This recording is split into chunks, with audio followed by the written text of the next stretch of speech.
Look, I think that the trips were all, touch wood, extremely successful. Guyana, of course, is a country that's already very friendly to us. 40% of the population is of Indian origin.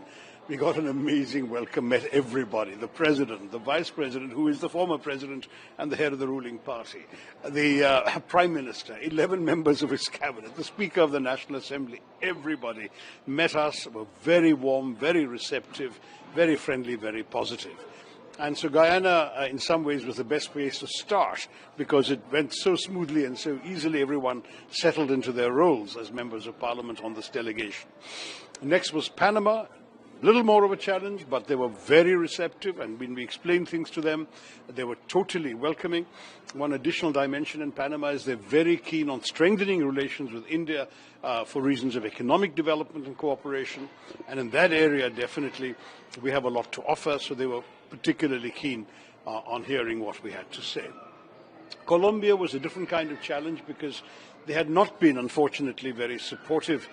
When Pahalgam happened, there was initially no statement. When Sindoor happened, to our surprise and shock, they had issued a statement expressing condolences to victims in Pakistan, who, as we all know, were terrorists, rather than the victims of terrorism in India. So we decided that that was a really important challenge. I took the opportunity of an opening day press conference to express my public disappointment with the statement and explain that, if there is a need for us to explain our position better to the Colombians, we will do so. And by next morning, I'm very pleased to say when we met the acting foreign minister, she announced that they had withdrawn that statement and that they would speak much more positively of us, which she did. And then, of course, similar meetings with the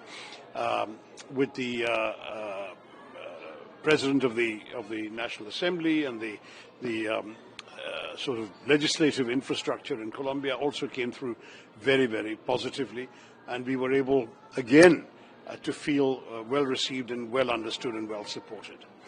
Brazil was essentially very intense because we arrived on a Sunday when obviously not much is possible in terms of meetings. I had a couple of informal meetings with diplomats I knew previously, but today was a very full, intense day where we had, starting off with the diplomatic advisor to the president, who's himself a longest serving foreign minister in Brazilian history, former defense minister as well, very, very senior figure here, and I fortunately knew him 30 years ago when he was ambassador to the UN, and we've stayed in touch intermittently.